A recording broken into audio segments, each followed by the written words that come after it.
You're listening to Revenge of the Drive-In, brought to you from the Grandma Sophia's Podcast Network. This is the podcast where we watch, review, and discuss 2 movies randomly selected from a list of over 2,000. This time we've got The Big Boss, aka Fists of Fury, as it was released originally in North America, starring Bruce Lee, and we have Mandy, starring the great Nicolas Cage. I am your host, Patrick, and I am joined as usual by my friend Jim. Hello, everybody. Hello, Patrick. How are you, pal? I am great. It was wonderful to get some Bruce Lee back in my life, and you know what? Nicolas Cage, he's season 3's MVP. This is what, the third time he's popped up now, right? Yeah, The Rock and Face Off, like, we can't get rid of him. But, yeah, and we've only had Bruce Lee twice, I'm pretty sure. Yeah, well, we've had some pretend ones as well. And a dead one.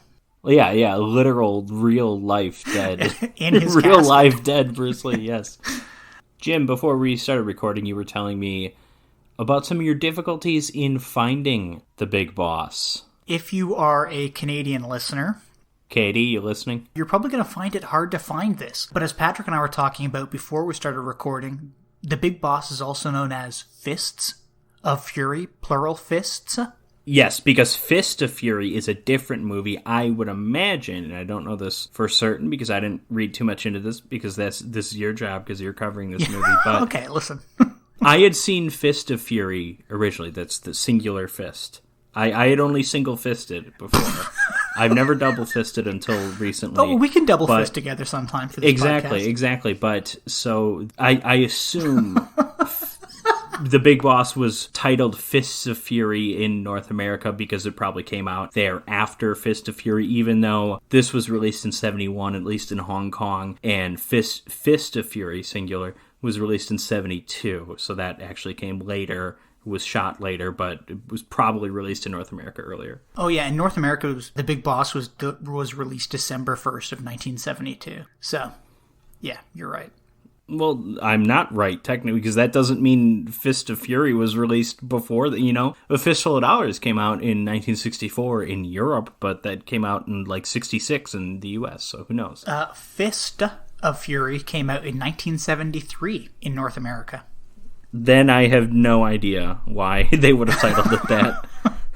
Yeah, well, the other problem with this, it wasn't on Amazon Prime, it wasn't on Netflix, it wasn't on Tubi, it wasn't anywhere. I had to watch it on Daily Motion in 2 parts, part 1 and 2. Both were about 49 minutes long. Yeah, I saw about an hour 40 version of this, I think, yeah. Yeah, so also, there's 5 different versions of this movie. There's 5 different cuts. Yeah, that's how it works, unfortunately. The more and more foreign you get, the more confusing it is with movie releases, unfortunately. With the exception of Blade Runner. But here, so the uncut version of The Big Boss is an hour and 55 minutes long. The one that we watched could either be the one that most of the world saw and was an hour 40 minutes, or the hour 39 minute one, which was released in the US. I just rented a DVD, so whatever. And let's see, I don't have my DVD in front of me right now, so I can't see who released it, but okay. So there's an hour 40 minute one, that's the normal one. There's hour 55 minute, that's the uncut. Hour 39 minute for the US. Hour 41 minutes for the United Kingdom. Hour 42 minutes for Argentina. What is going Argentina? On? Really? Argentina is so special that they get their own cut? I would assume you and I watched the same one, and there's surprisingly a lot missing from this movie. That a lot of missing shirts. Oh yeah, that's also true for sure. Okay, so I just have the DVD in my hands. It says it's the 99-minute version. Okay, yeah, so hour 39. Yeah, so you and I watched the same one. Mm-hmm. But you watched it with an English dub. I watched mine with subtitles that a lot of the time were spelled incorrectly, and also oh no, some hack. A lot of sense. Well, you know what? And it's funny. It's possible you and I had the same subtitles because I put because I did watch the dub version, but I turned the subtitles on at one point because the audio quality from early 70s Hong Kong movie, it's not the best sometimes. So I put on the subtitles, and it's it was an impressionistic with how it related to what was actually being said. It was vaguely similar, but it was completely different. I kept it on for 2 or 3 minutes. I don't think there was a single time where they matched up with a precise sentence. It would generally be the same general idea, and I don't remember seeing any typos or spelling errors, but maybe. Yeah, mine had a lot. That's all I'll say about that. But I guess let's get into it. There have been superheroes, supervillains, and super movies, but there has never been anything like karate and kung fu.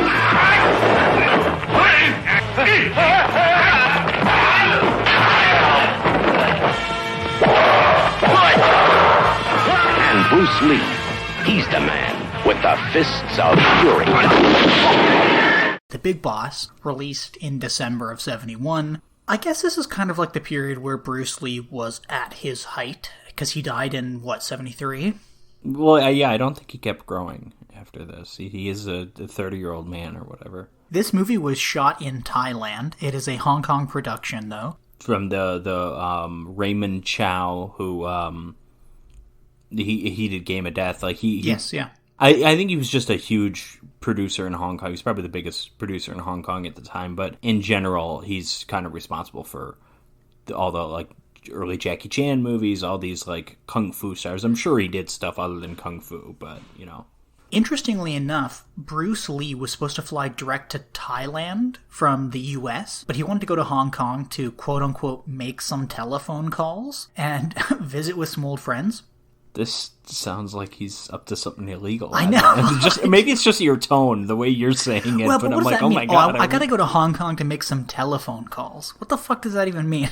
Anyway, so when he was in Hong Kong, all these different studios were trying to poach him, and apparently he was a real man of his word, and he was like, listen, you're not poaching me. I signed on to do this movie. I'm doing this movie. Yeah, I know the Shaw brothers really wanted him, and the Shaw brothers were at the time the preeminent studio in Hong Kong. I don't even know if they were actually brothers, but they ripped off the Warner Brothers logo. They were we're the Shaw brothers, and they were huge. I think Raymond Chow and Golden Harvest eventually overtook them, and it's probably because of Bruce Lee. When this movie came out, this was the highest grossing Hong Kong movie when it came out. And I think that's in Hong Kong, maybe in the US as well, but Bruce Lee finds himself in Thailand, and this is also I forget the name of the person who was originally directing this movie, but Bruce apparently wrote to his wife. He was like, this person's another...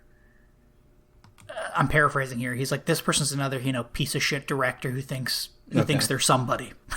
And they're just a director. I think he got along with most of his castmates, but there was an infamous issue on set. Wait, a Bruce Lee related incident on set? I sure hope it's not The Crow we're talking about. This one's far less severe. He lost a contact lens. Oh, that's nothing.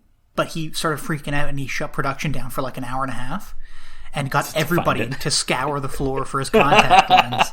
And then eventually, Bruce Lee actually found his contact. And then the director had written to somebody. He said, this is what happened today on set. Production was shut down for an hour and a half. Bruce lost his contact lens, and then he eventually found it. And he said, and I quote, I think Bruce had it in his pocket, and he just wanted to shut down production to be a diva. yeah, maybe. Who knows? But the real movie begins when Bruce and I think it's his uncle, right? Arrive in Thailand.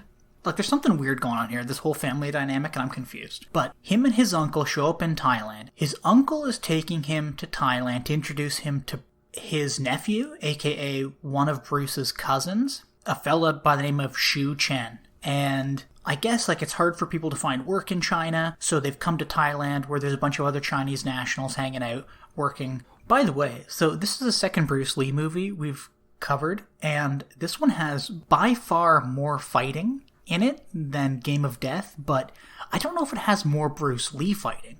That's a good point, yes, because Bruce Lee, he only fights in Game of Death basically in the last act, because it's all fake Bruce Lee's before that, because Bruce Lee died before they decided to make that into a full-length movie.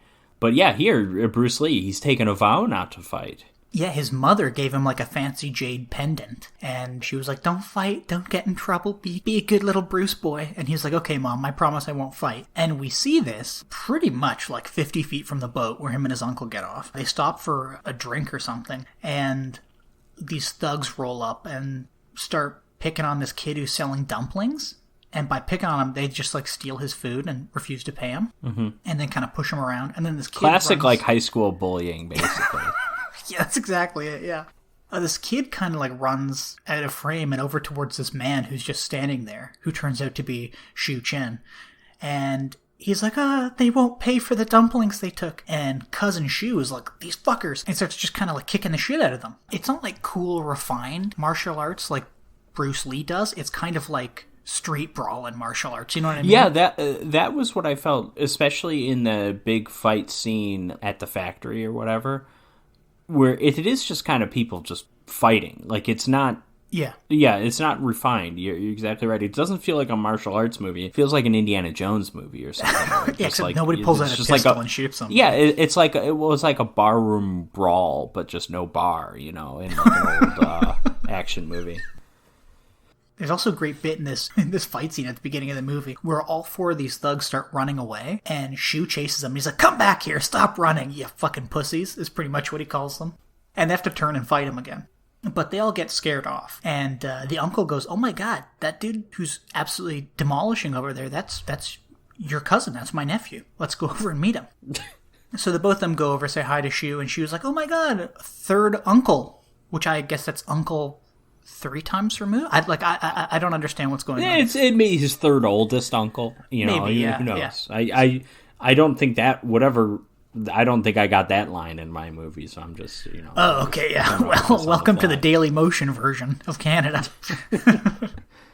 Yeah, so he's like, "Hey, uncle, I'm going to take you and Bruce back to my house where I live with like 15 other men and 1 woman and the dumpling kid."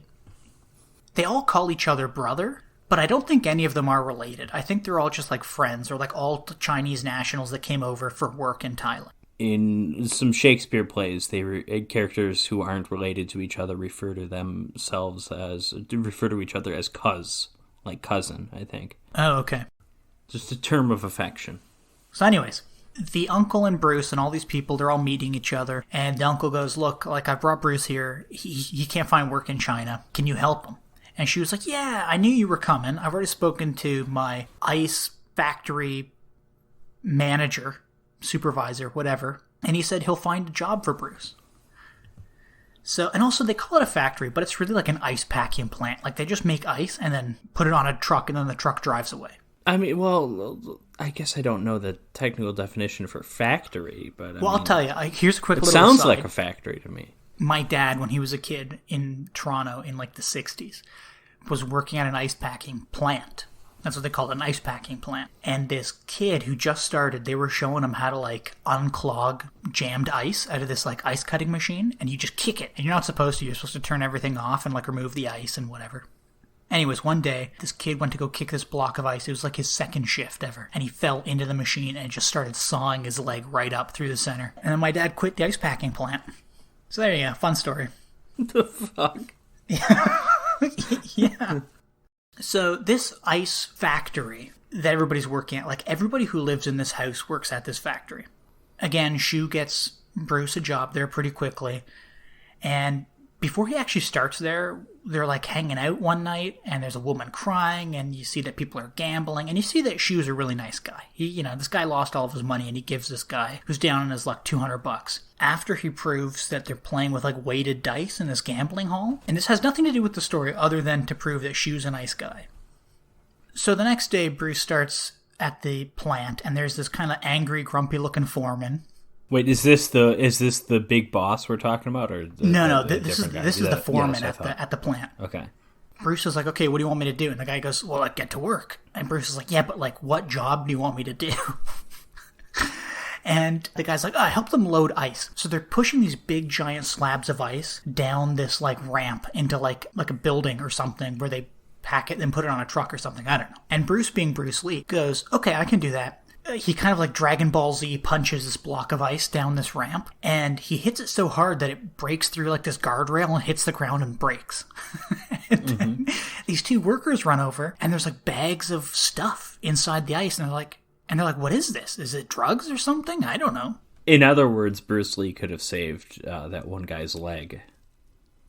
The one, your dad? Oh yeah. He might have lost a hand in the process, but... Yeah, dude, he could have saved that poor kid's leg. Dude, the kid was like 11 or something. Oh my god, what is this, Victorian Canada? What the hell is this? Were there no chimney sweep jobs available? No, you could be a pickpocket. Chimney sweeps were all taken, or it was ice plant. Oh no, Artful Dodgers lost his leg. Bruce Lee shows no emotions in this movie whatsoever until like the last 20 minutes, maybe?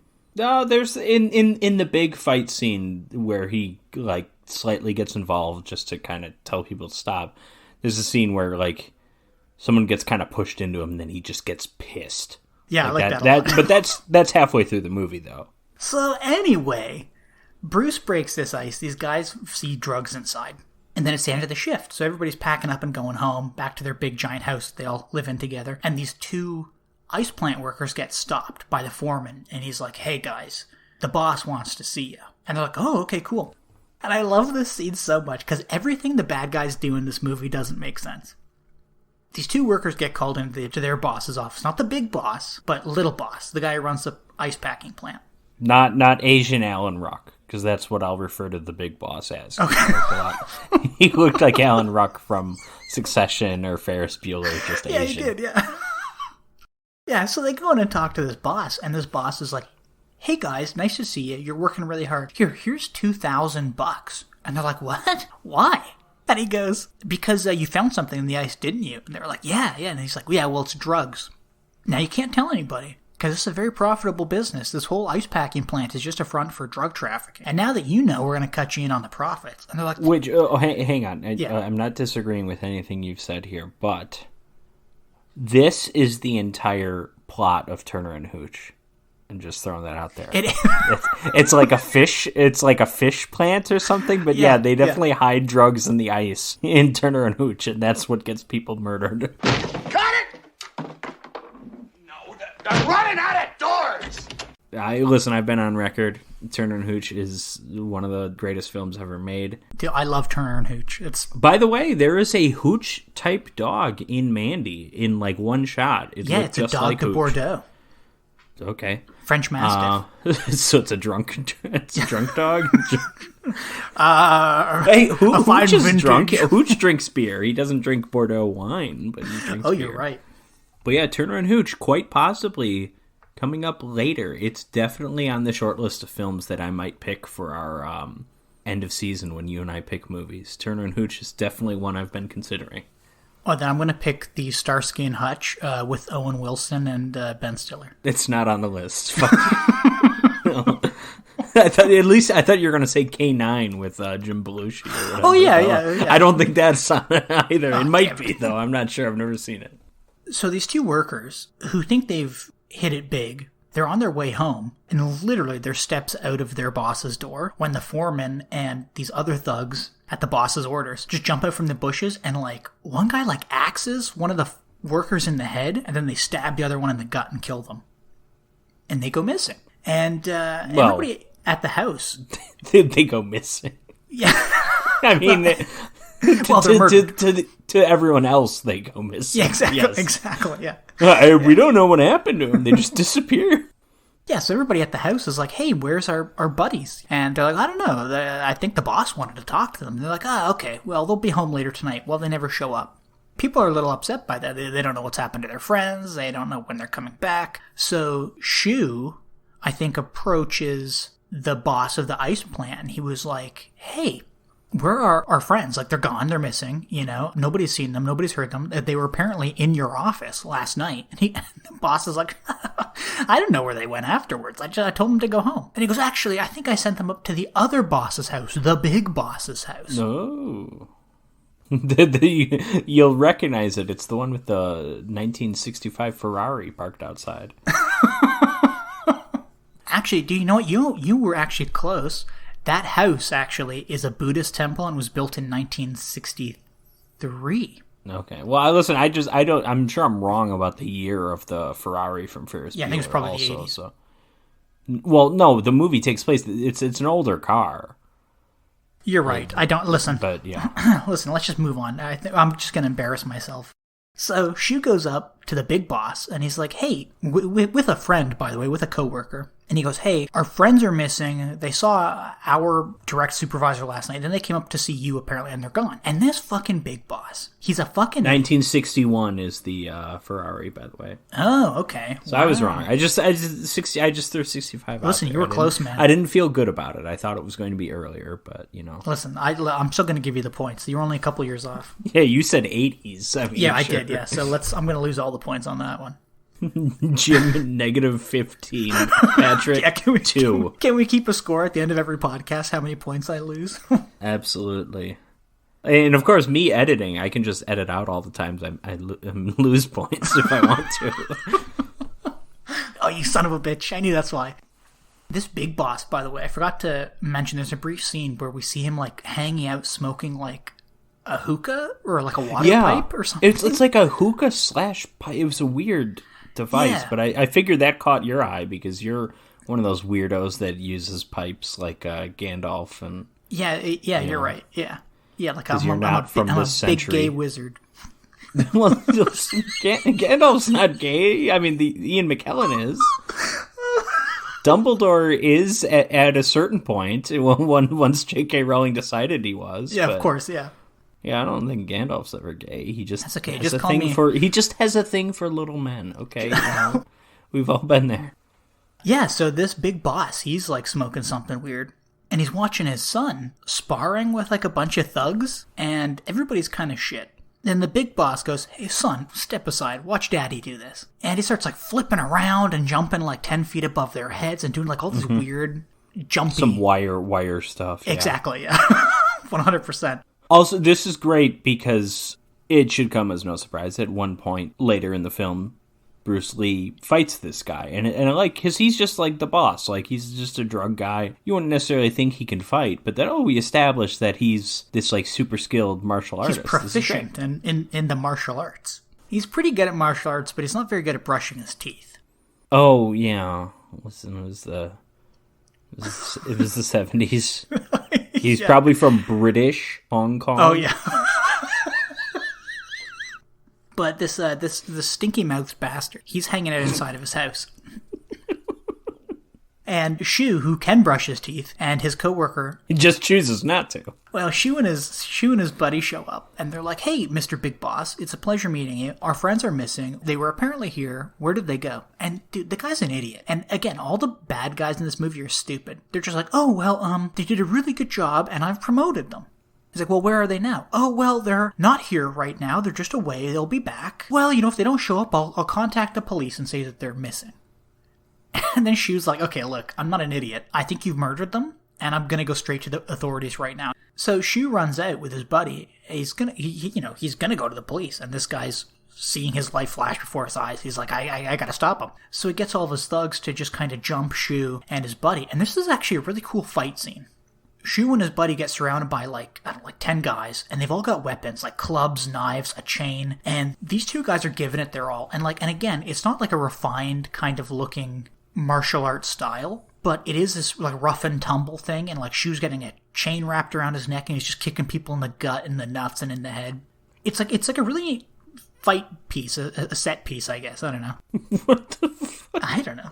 Just words are failing you. Right yeah, I don't know what I'm saying now. I'm just or you're failing them. Eventually, Shu's buddy gets, I think, like axed in the back, and then Shu runs over to help him, and then he gets stabbed in the gut, and he gets killed. And that's it for old Shu baby. Looks like the shoe's on the other foot now.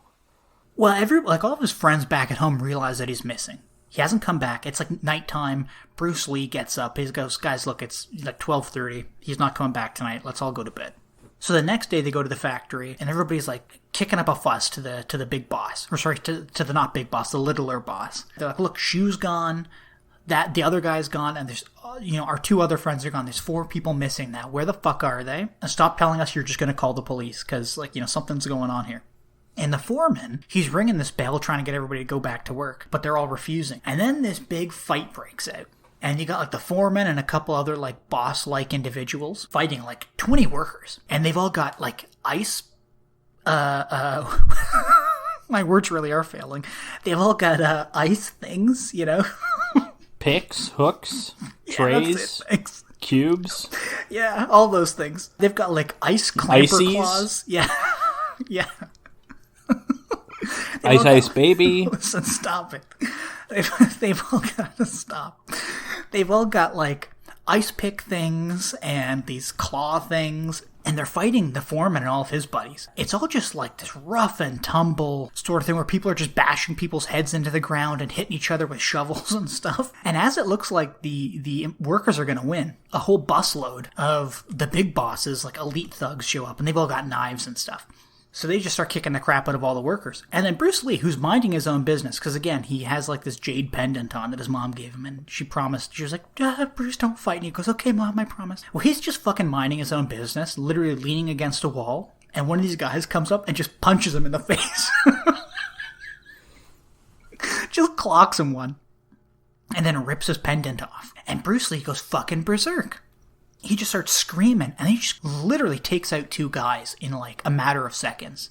Just like, one kick, two kick, one kick. Two guys are down on the floor, and he just screams, everybody stop fighting. If anybody wants to fight, you can fight me. And then the littler boss calls an end to the fight. He goes, okay, Bruce, my foreman, and my other thugs all come into my office now. So they all walk away. And it turns out, because Bruce was so good at fighting and kicking ass, that he's been promoted to foreman. I guess that's how that works in Thailand. Well, you know, the most famous foreman, George, was a pretty good fighter. That might be the best joke you've ever said. I mean, come on. George Foreman.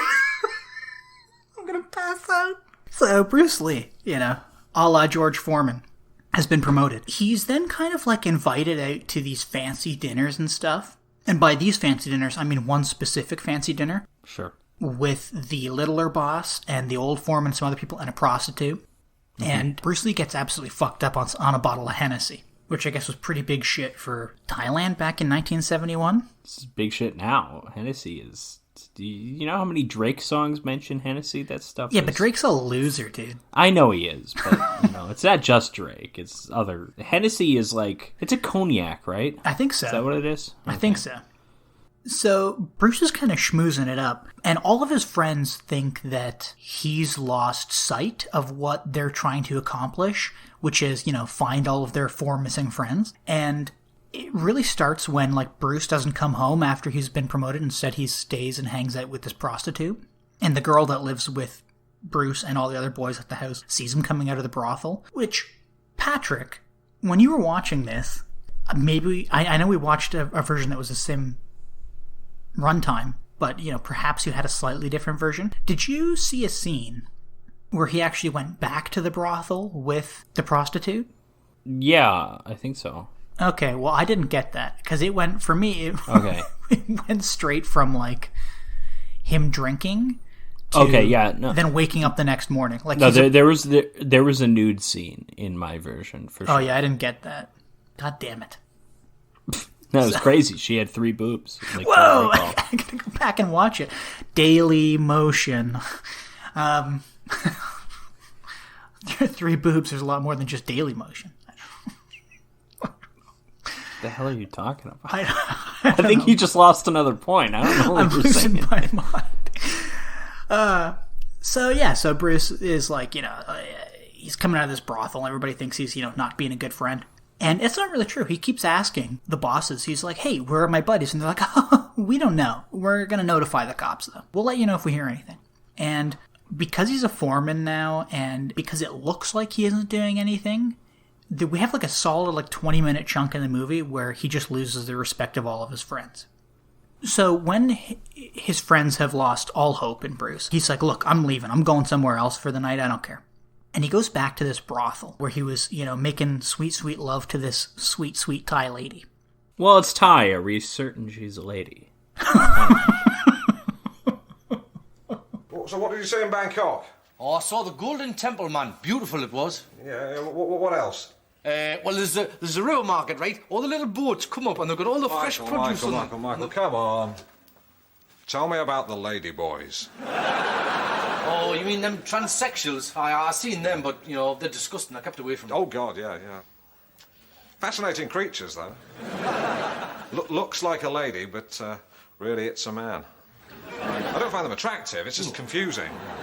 She says, look, Bruce, I gotta be honest with you. Your friends are probably dead. The ice packing plant isn't really an ice packing plant. It's a cover for this drug trafficking operation. And if you don't believe me, man, you should go to the ice plant tonight and break open a slab of ice and you'll find drugs inside. He goes, thanks a bunch. And he leaves, and as soon as he leaves, she gets killed by the son of the big boss. And so Bruce goes over to the plant, and he busts open a thing of ice, and he pulls this bag of drugs out, and he goes, no fucking way, there's fucking drugs in this ice, dude. And then he turns, and he sees one of his friends frozen in a block of ice. As he's about to sneak out of there, the lights come on, and there's the big boss's son with all these goons, and they're going to beat the shit out of Bruce Lee. And this is also another really interesting fight scene. I don't know if it's, like, good. Like, I don't know if any of the fights in this movie are really, like, good. You know what I mean? But it's just interesting, I guess. Yeah, I'll say they weren't as good as I was hoping they would be in, you know, a Bruce Lee movie, whether it's the few fight scenes he has in Game of Death. Those are all awesome. Fist of Fury. There's a scene where he takes on, like, a couple dozen guys at, like, a karate dojo or something, and that's, like, amazing. Nothing quite that awesome in this, unfortunately. Even the fake Bruce Lees in Game of Death. Some of them were good. The one in the locker room was good. Yeah. What makes these fights fun to watch is that Bruce Lee always starts out with, like, no weapons, but everybody else has a weapon, and he just works his way through the crowd, picking up, like, 15 different weapons, killing somebody with it, then moving on to a new weapon and a new person. There's actually 3 great bits in this fight scene. The one is, like, they start fighting in the actual plant, and he kicks a guy through the wooden wall, which alerts all the other people outside that there's this fucking fight going on. And it's like this comical, like, Foghorn Leghorn, like, outline. Well, that one's a little later on, where he's got. Oh, that's later. He does it more than once. Yeah, because that looked funny. It did not look real. It looked like a Looney he Tunes punches cartoon. a guy so hard in the face that he falls through the wall and leaves that Foghorn Leghorn Looney Tunes kind of hole in the wall. But he does eventually kill the son of the big boss in a really cool way. What he does is he fucking punches the guy so hard in the gut that the guy just, like, vomits up a bunch of blood and then falls over dead. And Bruce Lee's standing there in, like, this power stance, which looks awesome. Borderline Sonny Chiba, some of the stuff was. I mean, like, it's not as brutal as that, but of all the Bruce Lee movies I've seen, this is definitely the most R-rated. Like, I was actually surprised when I rented this DVD. It said it was R-rated. I was like, oh, well, A Fistful of Dollars is R-rated. I didn't in mine. Well, yeah, but even the violence, like the stabbings and stuff, like, there's a decent amount of blood. So in this scene, Bruce runs back home, and his hands and clothes are just, like, covered in blood. And I think in almost every Bruce Lee fight scene, he gets part of his shirt ripped off or his whole shirt ripped off. You're right, there's, like, a lot of blood. And in this scene in particular, he's just covered in blood. And he runs home. I guess he's trying to figure out, like, what to do. And then he gets up to run back out of the house, and he slips in, like, a pool of blood. And he starts looking around, and he realizes that all of his friends in his house have been murdered. Mm-hmm. He runs outside to check on the woman, and she's not there. But the dumpling kid has been stabbed in the back and is laying on the bed dead. And in one of, like, 5 actual scenes where we see Bruce Lee act, he puts his hand up to his mouth in horror. So at this point, there's some more scenes that have been cut out, and I didn't get many of them. We as the audience know, and I guess Bruce Lee knows, that his lady friend has been kidnapped. But, like, right after this, in the version I watched, we cut to a scene where he's sitting by the river, and he throws, like, some of his belongings into the river, and he's, like, reminiscing about his friends that he had just made here, and he goes, I didn't even know them that long, I just met them, and, now they're all dead, and my mom told me not to fight and get into trouble, but now I am, and I have to do this, I have to get into trouble, I have to stand up for my friends, or else I'm a fucking bitch. I don't know if you saw this scene. After that, he goes back to the brothel, and he picks up, like, this random prostitute who's hanging out, and he bangs her, and then he leaves all of his money on her stomach. And on his way out, he grabs a paper bag full of potato chips. I remember one scene with a hooker. I don't remember. Yeah, so apparently there's 2, and I didn't see any. And maybe I remember this one too, and not the other one. I don't know. My version cut directly from him sitting by this river, and then him showing up at the big boss's house. He's eating, like, potato chips out of a bag. Yeah, I do remember that. I thought that was so cool because that's how he starts the fight scene, and it's like, oh, this is awesome. He's just like so casual that he's just like snacking while he's kicking these guys' ass. Like, I thought that was really cool. Yeah, so exactly. So that's how he got the chips. So if you're watching any other version, you're like, what the fuck is he eating? How did he get this food? Where did he go? So he got potato chips from a dirty brothel. Oh, which, by the way, fun trivia fact. Fun trivia fact. I've been to that brothel. What? All the scenes filmed in the brothel were actually filmed on like a soundstage. Okay. They were originally going to film it in the real brothel that existed. Like all the outside shots of that brothel were that actual brothel. But when they got in there, it was so dirty and it stunk so bad that nobody could film in there. They declared it like a health and safety hazard for the crew and for the actors. Okay. And that ice packing plant still exists today. Okay. And the Big Boss's house, which is like a Buddhist temple, also still exists today. So if you're ever in Thailand, you can go see the ice packing plant and the Buddhist temple. And hopefully find a cleaner brothel. Yeah, well, that one was torn down, and I wonder why. So Bruce gets this bag of tater chips, and he's eating them. And like you said, it's so cool, because he just walks up to this fight so casually, snacking on potato chips. And I think he like dodges a couple attacks, and then fucking knocks a guy out. And he's still eating chips, and then the second guy comes up and he throws his bag of chips away to deal with him. I was hoping he was going to be snacking the entire time. Oh, I know. I wanted so cool. A version of this scene where he starts with chips, and then, like, as this fight progresses, he gets to, like, more and more difficult foods to eat while you're fighting someone. Like, he's just got, like, barbecue ribs or something like that. He's got like, to cut open like a cantaloupe, you know? Like a lobster, like he has to... maybe he could... pick up the lobster and like hold it, and when the guy throws a punch, he hits it and it breaks the lobster, and then he can just get down to eating. You know, there could be a really fun scene like that. If this were a really silly comedy, I would have loved to have seen that. He dispatches these guys pretty quickly, and again, another cool thing that he does is he's walking up to the big boss, and one of the guys is still, like, alive, and Bruce just has a knife, and without even looking at the guy, he fucking throws the knife behind him over his shoulder and hits the guy, like, right in the chest, and it kills him. Mm-hmm. The big boss is just standing there holding, like, a bird cage, like a fancy little bird cage with some parakeets in it or something. He very, like, lightly and gingerly throws the bird cage up into a tree, and it's just hanging, and then Bruce takes out another knife and just fucking... whips it at the bird cage, knocks it out of the tree, it hits the ground and breaks, and the birds fly away. And then the boss takes his glasses off and folds them, because now it's getting serious, you know? How dare you fuck with my birds? This is, like, the climactic fight scene. This is the climax of the movie. But it doesn't really feel like that, and it's not, like, as cool as I was hoping it would be, because the guy's kind of like an old man. They're doing, like, a lot of jumping around, and they're doing, like, a lot of laying on the ground.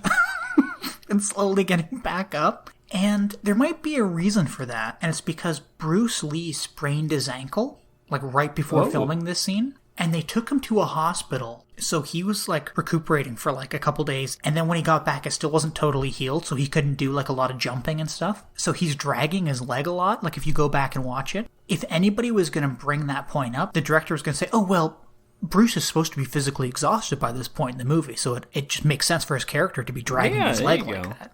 Interesting. I did not notice that. Yeah, like, there's a bit where I think they're both jumping in the air together, and they both land on the ground, and you see Bruce kind of very slowly get up, but his back leg is, like, really, like, stretched out really far, and then he starts dragging it all over the place. And also, because of that, like, you know how there's, like, a lot of close-ups of them kicking each other, but it's, like, it's just the feet, or them rolling around on the ground? All of that was filmed back in China, in Hong Kong, at a golf course in like August of 1971. Okay. They rented out a golf course for a day and filmed Bruce Lee rolling around with somebody else's legs. That's not too surprising because those almost feel like insert shots or something because the kind of the awkward close-ups, sure. Yeah, but the exciting thing about this fight, because again, it's just like lots of jumping around and rolling and shit. The exciting thing is that the big boss steals some of Bruce Lee's knives and starts cutting them up, but then Bruce gets a knife back, like he wraps like a piece of like broken clothing around the guy's hand, kicks out one knife, which is an awesome shot, and then he gets the other knife and he stabs the big boss right in the stomach, and then Bruce Lee runs over to him and just kind of like shoves his fingers into his stomach and like squeezes him. Yeah, this was weird. You just see shots of like blood coming out from like underneath his shirt. Yeah, which was cool, but it gave me like Temple of Doom vibes, you know? Like I thought he was going to rip out his stomach or something. I guess the big boss dies from pain or like passes out and he hits the ground and Bruce Lee just starts beating the shit out of him and then lays on top of him out of exhaustion. And while all that was happening, the lady friend, she got released from her like holding cell, her holding room, by a servant girl who had cigarette ash flicked at her earlier in the movie by the big boss, so she clearly doesn't like him. She releases her, pardon me, and the lady friend, she runs and gets the cops. And the cops show up as Bruce Lee's already killed. Fuck all this entire movie. I know, they haven't done anything. These cops run onto this Buddhist temple front lawn. And they go to grab Bruce Lee off him because it looks like he's just killed like 30 people, which he has. Well, because he has, yeah. And he's covered in blood and scars. They go to touch him and he just kind of growls. He's like, "Arr!"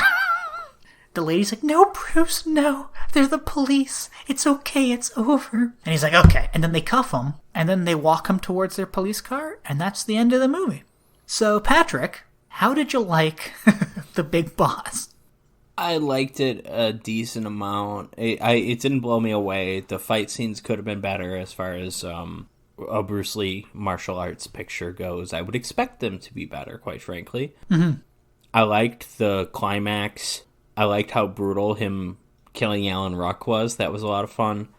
But, you know, it didn't do a whole lot to kind of stand out from just your typical action movie. The plot was kind of confusing and weird. No, not really confusing, just not inspired. It's just this boring. I mean, Turner and Hooch did it better, but it's just this like like, oh, my friend is missing. Let my other friend go and deal with this. Oh, now my other friend is also missing. This isn't exciting. Yeah. But yeah, I mean, I like the bare minimum of characterization for the Bruce Lee character with the I don't want to fight. I won't fight until I absolutely have to. That's fun. And I thought it was well performed by Bruce Lee from an actual acting standpoint. I thought the scene where he just flips out at that big fight scene when someone punches him in the face, that was really well performed. But yeah, just a tough movie to like love, but you know, there's nothing wrong with it. Jim, what about you? You know, I agree with you on all of your points. Specifically the Bruce Lee acting. Like, I don't think he's ever really been known for his acting abilities, but he's never been known for it. That doesn't necessarily mean he's like not any good. No. Yeah, I agree. But I also think this movie didn't really give him a lot to work with, because as you were kind of pointing out, it's a very repetitive story. I liked the movie. Will I watch it again? Probably. I don't know. I don't really have much to say about it, to be honest. It just kind of exists. There are things I liked about it. I don't really have any major issues with it, but it was just fun to watch Bruce Lee and then some random Chinese people kick some ass. Also, huge missed opportunity to not include the Elvis Presley song Big Boss Man. Which, you know, I can't even picture any score in this movie. Oh, I thought the music was strange because it was like normal martial arts movie score for most of it, right? I mean, it's not as good as the Game of Death theme is incredible. Oh, it's awesome. You know, it's nothing like that. But there's a few moments, and I noticed it towards the end of the movie, where it sounded like really modern. I mean, I say modern. It sounded kind of like 80s synthy, which is in now. That's why it's kind of modern. But like, I think the scene when that servant girl like lets out Bruce Lee's cousin or whatever, I think that whatever piece of music was playing during that, I'm like, is this Beverly Hills Cop? What the hell is this? Like, it was just really weird. I'm like, this type of music was around in the 70s. It was just strange. I don't hate the score, don't love it, but it's kind of interesting, I thought, at times. I think this movie is more interesting from like just being part of Bruce Lee's catalog, because and that it is a Bruce Lee movie when he really doesn't do a lot of fighting in it. Like, we probably get the same amount of screen time of Bruce Lee actually fighting in this that we did Game of Death. Yeah, probably. And there's no Kareem in this one. It's just Bruce Lee fighting an old man and punching a guy to death, which might be my favorite. Rock, yeah. I'm happy that it exists, but it wasn't anything spectacular, especially for it being a Bruce Lee movie. So you want to talk about a movie that is kind of spectacular? Yeah, actually, before we get into Mandy, I want to say, you and I had this conversation a long, long time ago. I don't know if you about remember Cheddar Goblin? No. Okay, we can talk I remember I brought up Cheddar Goblin at some point in the podcast, and you didn't know what it was, and you was laughing your ass off because you thought I made it up. It's like, no, Cheddar Goblin is the thing. Mandy was a movie I kind of always wanted to see, but I just never got around to. Years ago, we were talking about Mandy. Might have been on this podcast, and I said, I haven't seen it. And you said, it's pretty good. And you said, and I quote, you said, I don't know if you'll like it. Okay, I have no recollection of this, but okay. Like the first hour, I was like, this is pretty cool and trippy, but I'm just waiting for Nick Cage to go fucking berserk. And then I loved the last hour of it. I think I loved this movie. I think I did. It's interesting. Yeah, I don't know if I'd go full love with Mandy, but I like it quite a bit. It's funny, I did not remember anything about it, really. I remembered Cheddar Goblin, except weirdly, I don't remember Cheddar Goblin. Like, I remember, like, Cheddar Goblin became like a meme. And so I knew the image of Cheddar Goblin. I didn't actually remember Cheddar Goblin coming up in the movie. I was certain that it did. You know, I remembered the overall gist of the plot and everything, but this movie felt pretty fresh for me. This is probably only the second time I had seen it. I must apologize. In the past, such as last episode, I said this was going to be on Shudder because it is a Shudder exclusive. It was at one point, so I guess the Shudder exclusive rights just there's a timetable for them because it's just not on Shudder anymore, but it's on Tubi. I had to rent it on YouTube. Yeah, at least it's a recent movie. It's going to be easier to find than The Big Boss. But yeah, and when did it come out? 2017, 2018? 18, I think, yeah. And was this kind of Nick Cage's first big breakthrough back into like a semi kind of, or I guess out of semi-retirement or whatever? Well, he was never semi-retired because he's been making 10 movies a year for as long as he's been alive, basically. It's just most of the movies are utter shit. I do think this is kind of the start of the Nicolas Cage renaissance, if you will. Yeah, he's a true renaissance I think man. Pig and a lot of some of the other The Unbearable Weight of Massive Talent, like those movies will come out later. Yeah, so I'm just looking at he did Mom and Dad was a year before this. Is Mom and Dad respected? Yeah, it looks like it's relatively respected. He's also in that Renfield movie that just came out that nobody watched or nobody liked. I know. I was disappointed by that. I was actually interested in seeing that, but yeah, what he was doing before Mandy, with the exception of Mom and Dad, it was a lot of Vengeance, a love story. What the hell is this? The USS Indianapolis, Men of Courage, which my brother and I, this is kind of a running joke with us because in Jaws, there's that famous USS Indianapolis monologue.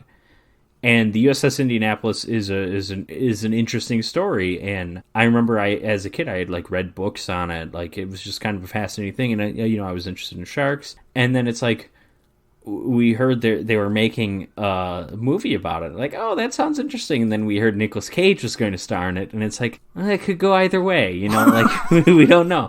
And then when the poster was released, and my brother and I saw it, and it's like, oh, that's not a real movie. We just knew it looks like an asylum movie or something. Oh, no.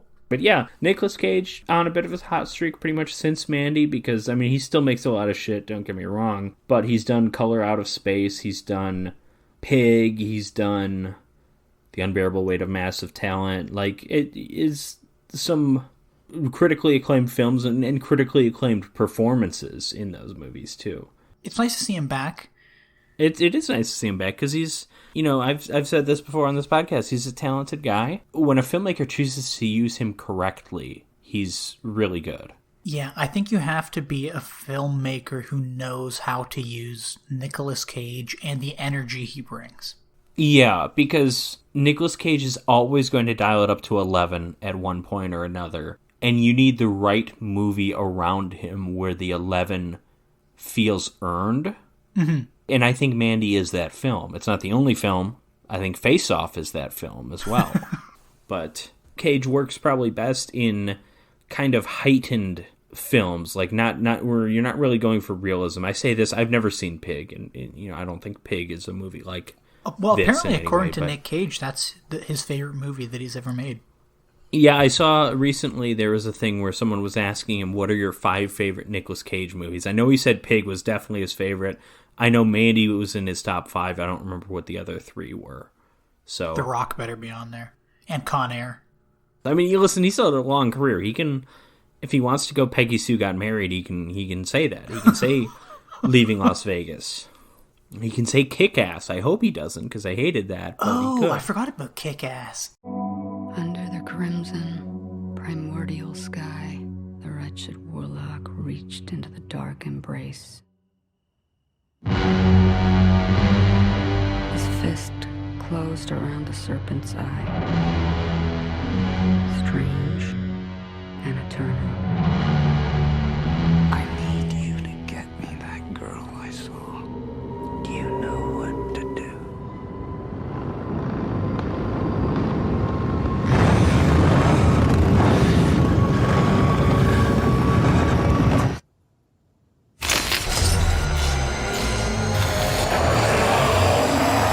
You're a special one, Mandy. Mandy is a film that is inexplicably set in 1983. It takes place in the middle of nowhere. It is directed by Panos Cosmatos, who... Is he Greek? Yes and no. Well, listen, his father is George P. Cosmatos, a film director known for Rambo First Blood Part 2 and some other movies. Tombstone, I believe he did. Cobra? Like, so some big movies. Some kind of, at least in the case of Cobra, some kind of schlocky movies. Which makes a little bit of sense that the guy making Mandy enjoys himself some schlock, because it does seem like it. It's a heightened schlock. It's an elevated schlock. But yeah, Panos Cosmatos, when you look him up on Wikipedia, he was born in Rome. You know, the top paragraph on Wikipedia identifies him as Italian-Canadian. So not Greek. However...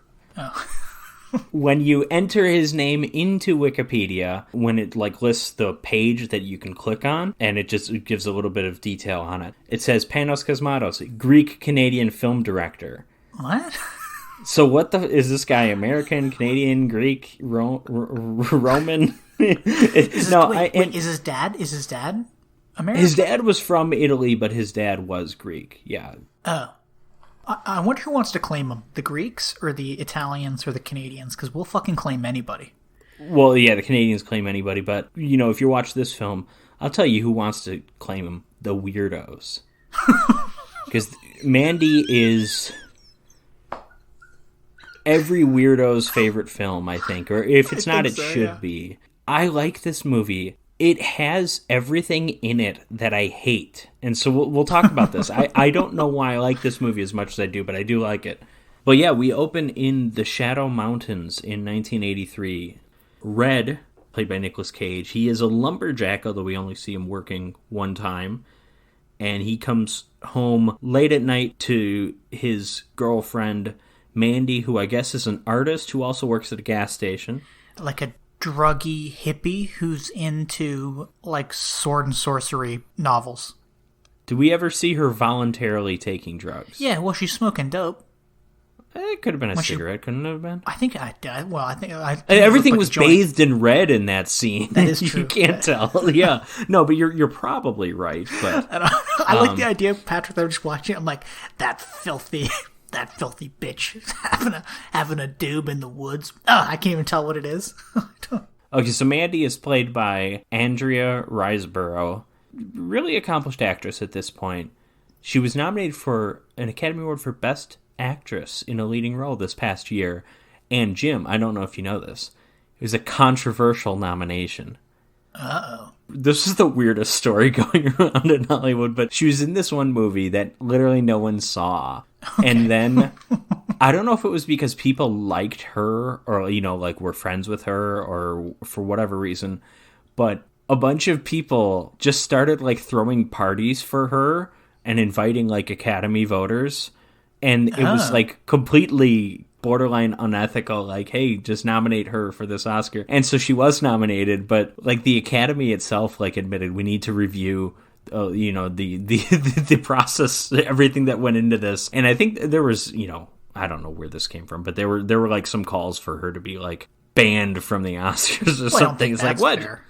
Yeah, she just didn't slap the host in the face or anything. I mean, but it was really strange. It was a strange story, but it was kind of funny. And I enjoyed that story because everything I've seen this woman in, she is fantastic. She's in an episode of Black Mirror. She's in Possession. She's in Birdman. She plays one of the actresses in the play. I think it's Michael Keaton's new girlfriend.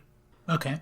She's awesome in, like, everything, although I didn't see the movie that she was nominated for an Oscar for, but again, no one did, so. Was this the same movie where, like, the director was going around and writing letters to people? Probably, To screen her movie or to, like, watch her movie? Yeah, I think it was that.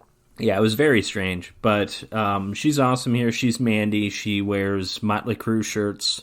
She's got a weird scar around her eye. She looks a bit like Blofeld.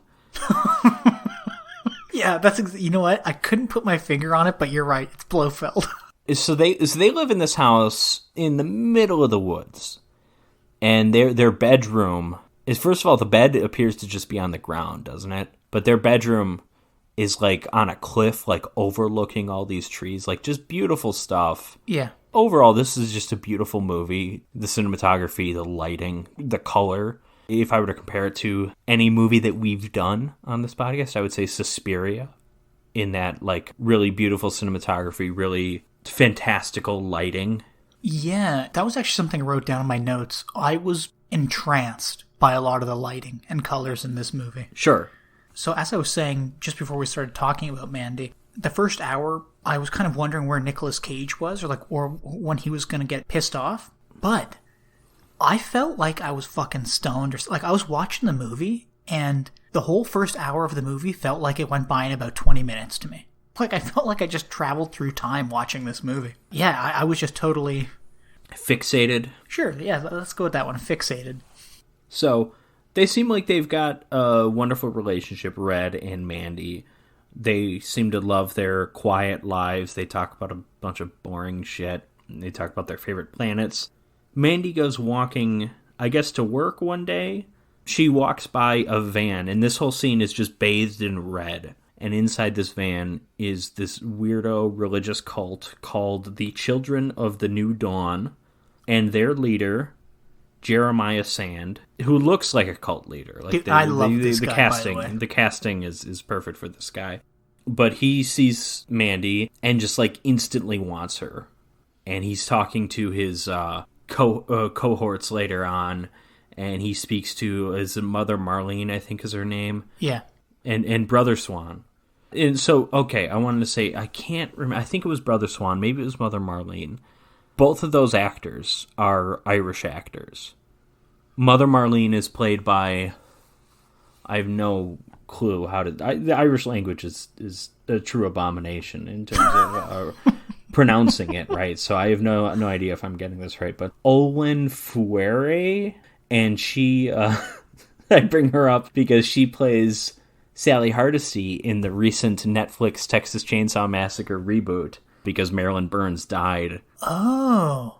Brother Swan is also played by an Irish guy named Ned Dennehy. One of these two actors, I don't remember which one, their Irish accent slipped through many times, and I was kind of enjoying that, because everyone in this movie is playing an American, but it's just like, oh yeah, that person's an Irish actor. I just know there's just something about the way they say I didn't certain even things. notice. I didn't even notice. That's but fine. I'll believe you. But yeah, so Jeremiah Sand orders Brother Swan to kidnap Mandy. It's Mother Marlene that does some reconnaissance work at the gas station where Mandy works, and she learns that she lives in the area. She says something like they live on Crystal Lake or something. That's got to be a reference, right?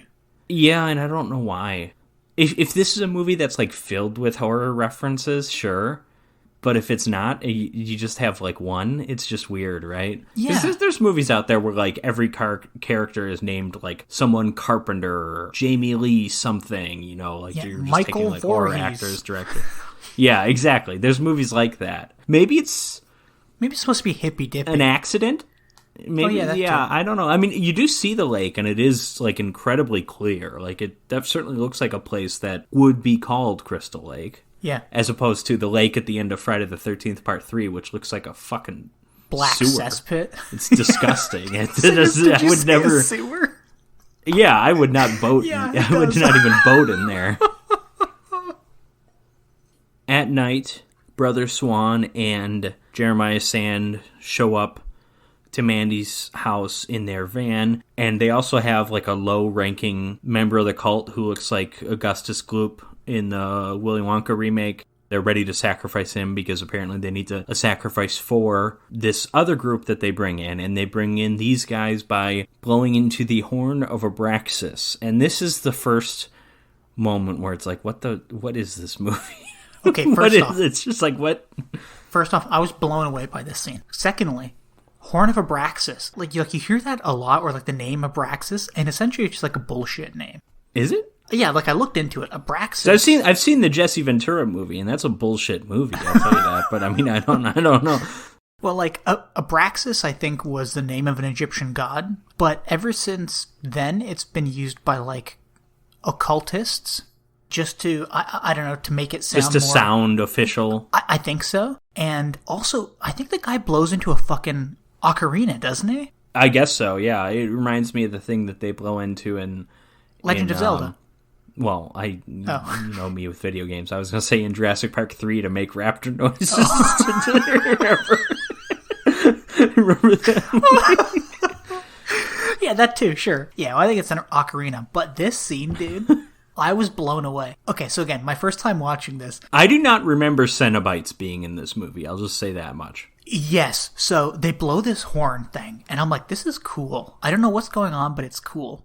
And then next thing you know, out of the mist, these like 3 motorcycles roll up. Well, you want to call them cycles because it's like a biker gang with like out of Mad Max or something. At least one of them's riding an ATV. Yeah, exactly. That was weird. Yeah, one's That's on an not ATV. a motorcycle. No, but these guys show up, and I was like, I don't know where this movie's going, but I'm blown away. They look like the 3 horsemen of the apocalypse on their metal Well, how many steeds. are there? There's was 3 of something them. that there's only 3 because it seemed like there are more. No, there's only 3.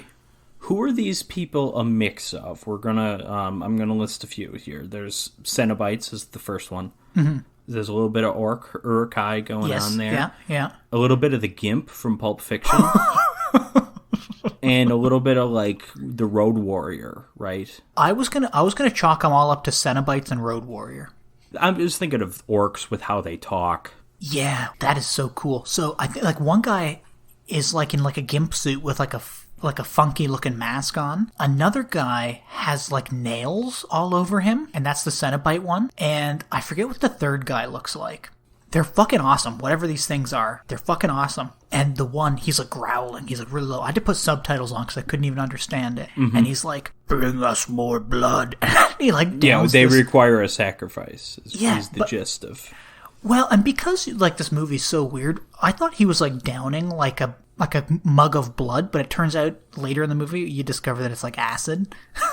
It's LSD or something. Yeah, the mug, but they also do coke. Yeah, lots of coke. Yeah. And they all like to watch porn. But one of them watches porn. First of all, my goodness, how are we forgetting the most important part of this movie? So yes, one of these Cenobites watches porn. But what do Nick Cage and Mandy watch? They watch the 1982 schlock classic Night Beast. Hello. I don't know why, but it's amazing. It's like the opening scene of Night Beast. I've seen that film plenty of times. It's wonderful. I mean, it's terrible. It's truly awful. But yeah, this is a cult classic in the making, I assume. Well, 20 years from now, they're going to be showing this. Even maybe 10 years from now, they're going to be showing this in theaters for like cult movie nights or whatever. I would expect that. I mean, if theaters still exist, of course, but or if the sun doesn't blow up between now and then. But no, I would expect that there will be people watching this on television, just as Mandy and Red are watching Night Beast so intently. No, this is I was surprised this movie made as little money as it did, because I feel like I heard a lot of people talking about this when it came out. How much did it make? Like 1 point something million. It was like not. Yeah, exactly, right? I mean, I don't know. I feel like this isn't an obscure movie. No, but I mean, then you have people like me who have always wanted to see it, then just never got around to it until this so podcast. We have you to blame. So, yeah, exactly. I should have seen the movie 100 million times. Damn it. Or I have myself to blame because I waited until it was a Shudder exclusive, which it isn't even anymore. I don't know. Yeah, thanks, Patrick. That reminds me. Okay, so this is the thing. So Mandy was released by, or maybe made under, RLJE Films.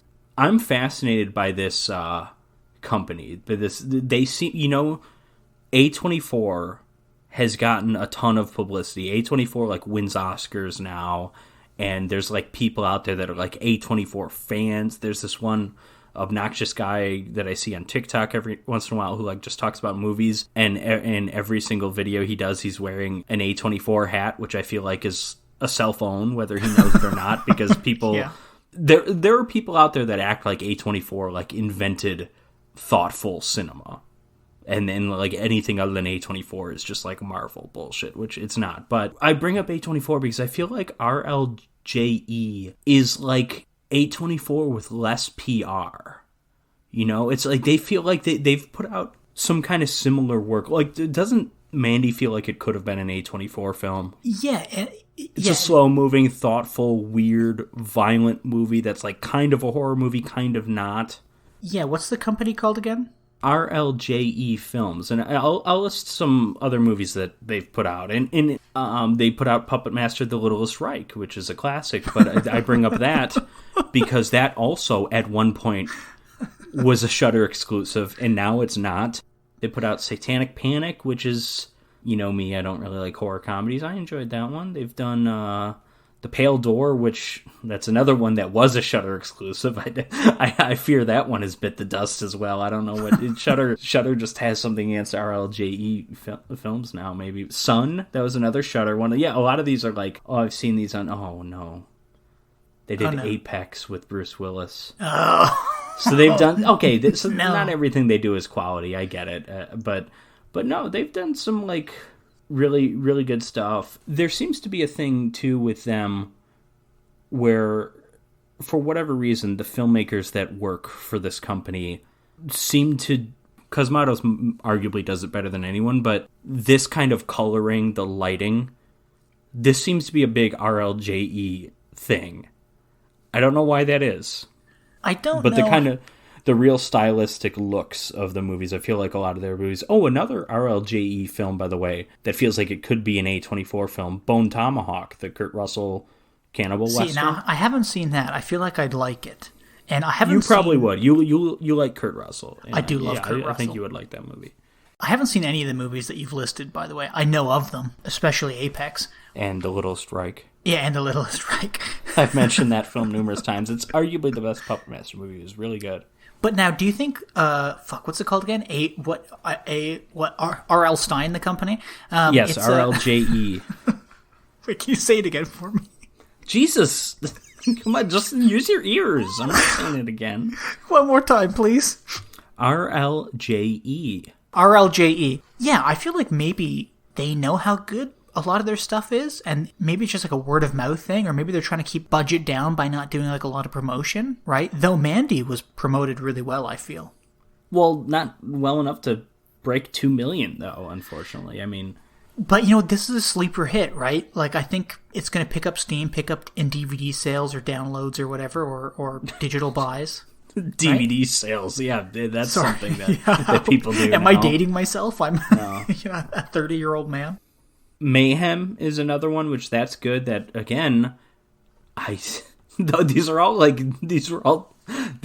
Shudder exclusives. I don't know if they are anymore, but Mayhem is I believe the first film I ever saw on Shudder, and I'm curious what if anything happened between Shudder and RLJE to, or maybe if they just had an expiration date on these Shudder exclusive things that these films signed. It's probably just the simple answer, but I don't know. But yeah, RLJE, I feel like a lot of people out there that are like huge A24 stans that feel like real films are only made by A24, I feel like they could probably find themselves a decent amount of RLJE films that they would enjoy. Yeah, check it out. If a lot of them are as interesting, they don't even have to be as good as Mandy, but as interesting as Mandy, then check them out. All right, so where were we? Oh, we were Horn of Abraxas, and so these Cenobites show up. These Cenobites, we find out later, are the Black Skulls, And I guess they're human? Okay, so this really pissed me off. But their introduction, you would not think they're human. No, you're led to believe that they're like these demons that were called out of the mists of Avalon, they're like called right? in a supernatural way, right? The Horn of Abraxas. Yeah, but it turns out that you discover later through one of Nick Cage's friends that they are some bikers that used to run LSD for some drug guy, and then they got a bad batch once and took a bunch of LSD and it just fucked them up forever. Yeah, and again, they don't even feel pain now. So I mentioned orcs earlier, the Uruk-hai, with how they talk. There's a Gollum quality to these guys where it's like how Gollum used to be a hobbit and he's just been corrupted and he basically became a monster. That's kind of what these things are. They're not really human anymore. They're not really presented as human. Yeah, and dude, this would be a great premise for like a horror movie. You have this band of fucked up bikers. They got super fucked taking crazy acid. Like, wouldn't that be really cool? Sure. Okay. I mean, well, no, I was trying to think there probably is a horror movie out there exactly like that. Psychomania might be that exact story. I've never seen it. Oh, and by the way, speaking of weird things and weird filmmakers, RLJE Films, this is produced by, among others, Elijah Wood. Yeah, I saw that, yeah. Elijah Wood's career has had a few different phases. First phase, child actor, Flipper, Back to the Future Part 2, North. Second phase is pretty much just Lord of the Rings, and maybe Eternal Sunshine. He does a few other movies. Third phase is like, I'm not interested in being famous. I'm just going to make weird movies, whether I'm producing them or acting in them. Listen, I'm not going to say it's better than the second phase because the Lord of the Rings films are amazing, but Elijah Wood has been a huge voice in kind of movies that really wouldn't have been mainstream like 10 years ago, kind of moving into the mainstream a bit because his name, he's the lead role in some of the biggest movies ever made. His name has a certain amount of clout, and yet he just goes out there and does these weird movies. Like he produced Girl Walks Home Alone at Night, which is this like weird black and white vampire movie that's like, I think in the Persian language or something. And it's like, that movie's awesome. And it's like Elijah Wood has just thrown his name on that just to get it out there. That's cool. I respect that. And this is a movie like that. That is cool and respectable. And you have to wonder if he's kind of doing that because Lord of the Rings was kind of in a similar boat where studios were taking a huge gamble on it, right? Nobody knew if it was going to be successful or not. So they're like, that's look. a good point. And I think like it was something like, look, you can make one movie and we'll give you like $10 million. And Peter Jackson's like, how about 3? Yeah. $100 million. I also, well, it was actually, you're getting it the other way around. Peter Jackson originally wanted to make 2, and it was Robert Shea that said, hey, aren't there 3 books? Make 3 movies. And yeah. It's like, oh, yeah. Okay. And I think Peter Jackson just didn't expect any studio to tell him to make 3, so that was why he went in with 2. That's exactly it, yeah. I also think there's an element of Elijah Wood. He's just set for life. He doesn't need to be big Hollywood leading man. If he wants to star in a remake of Maniac that no one will see, he'll do it. So, anyways, the Cenobites get into Mandy and Red's house. Cenobites. Sorry. It's really creepy. They do this like weird, they have this like weird effect on electricity or something where the lights are like flickering on and off, and it's like genuinely like terrifying to look at it, to see these like evil gimps moving around. As they kidnap Mandy, they also beat up on Red, and then we also see that little fat, what's his name, Augustus Gloop, getting killed outside. Yeah. Mandy wakes up with the cult. She's with Mother Marlene and Sister Lucy. And then so they drug her, and then they take her to meet the cult leader, who is this Jeremiah Sand guy. This scene is pretty crazy. This scene is particularly entrancing. Again, the lighting, super stylized. And then the effect of it's like, I don't know how to describe it. It's like wavy, the wavy effect, the dual exposure effect. I don't know. Yeah, I've never done the kinds of drugs that they force Mandy to take in this movie, but I mean, you feel like you're on something watching this, like, because it's. Yeah, I don't know how to describe it. Wavy is a good way to describe it, but if you want to be like specific, it's like you almost see like the outline of everything, and the time works a little differently, where like it's delayed. Yeah, Sand will have his arms up, and then he'll bring his arms down, and you can still kind of see his arms up, like kind of in the background. And I don't know how they did it. You know, I'm not a filmmaker. It's probably not as complicated as we're making it out to seem, but it's certainly interesting. Well, there's also a great shot in this scene where Jeremiah's talking to Mandy, but both of their faces kind of meld together 2 or 3 times. That was crazy, and that one, of all the moments in this movie, that one most made me like question, you know, am I imagining this? Dude, me too. I was starting to freak out something? a bit. Yeah, so... sorry, go on, yeah. Okay, so we got to talk about Jeremiah Sand. He is a Christian cult leader. Well, I mean, Christian he's not like a weirdo Satanist or anything. Like he believes that he has a special relationship with God, or that he is a different God that was just never like recognized. Yeah, I guess so. I don't know, but he introduces his ideas by playing his music, which it's on this old record player, and it's just this like terrible like psychedelic folk music. It kind of reminded me of the Ballad of Bilbo Baggins, the Leonard Nimoy song. Yeah. Yeah, it's just like kind of terrible.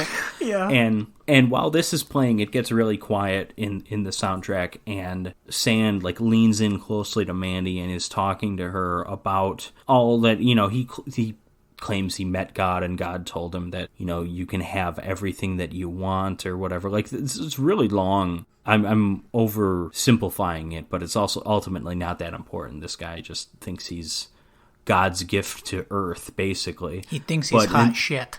Exactly. And then this is the scene that you were talking about where it's that close up on him talking. He's looking like right at the camera, and then a couple times they like superimpose her face over him, and I didn't notice it because I was looking at the eyes, because I've always heard that like depending on whatever certain drugs that you take, like your pupil dilation will vastly change. So I was like looking at this guy's eyes, and I'm like, wow, those are like crazy dilated eyes, and I'm like, This looks like this guy's actually on something. Then I looked down, and the mouth wasn't moving even though he was talking, and then I like looked up and I'm like, wait a second, those aren't his eyes, those are Mandy's eyes. And then I saw that the scar was there, the little Donald Pleasant scar.